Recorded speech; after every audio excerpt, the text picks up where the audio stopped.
સમાચારો વિસ્તારથી જોઈએ। અમરેલી ભાજપમાં આંતરિક ડખાએ ઉગ્ર સ્વરૂપ ધારણ કરી લીધાની ચર્ચાઓ વચ્ચે ભાજપના નેતાઓ સબ સલામત હોવાનો દાવો કરી રહ્યા છે।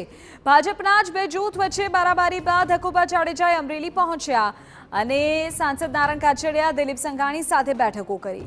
જે બાદ પ્રભારી હકુબા જાડેજાએ પત્રકાર પરિષદ યોજી, જેમાં તેઓએ ટિકિટ બાબતે કોઈ અસંતોષ ન હોવાનો દાવો કર્યો અને કહ્યું કે ટિકિટ બાબતે નહીં પરંતુ અંગત કારણોસર ઝઘડો થયો।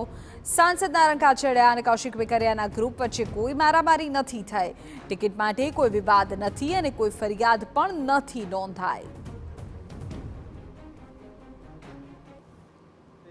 નાના મોટા એ લોકોને પ્રશ્ન હશે, એમાં નાનો મોટો બનાવ બન્યો હતો, પણ જે મીડિયામાં આવ્યું હતું કે ફરિયાદ થઈને કૌશિકભાઈનું ગ્રુપ ને નારાયણભાઈનું ગ્રુપ, એવો કોઈ બનાવ છે નહીં।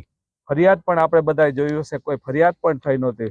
નાના મોટા કોઈ ઝઘડા થયા હશે, ઝઘડા થયા હતા, પણ કોઈ પાર્ટી માટે કે ટિકિટ માટે કે બીજું કોઈ કારણ એમાં છે નહીં, કોઈ પણ ફરિયાદો પણ એમાં થઈ નથી, આપણે બધાએ જોયું હશે।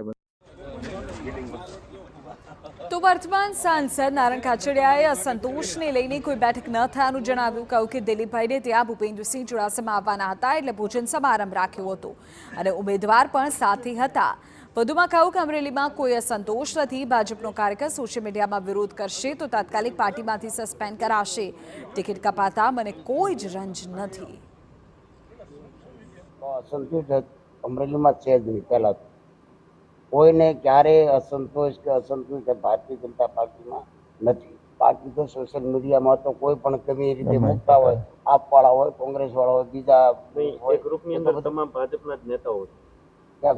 ભારતીય જનતા પાર્ટીનું ગ્રુપમાં બધા આડાવડા જોડાયેલા હોય તેનો અર્થ એવો તો નથી ભારતીય જનતા પાર્ટીના કાર્યકર્તા જ સોશિયલ મીડિયામાં મૂકે છે, બીજા અન્ય જોડાયેલા હોય એ પણ મૂકતા હોય।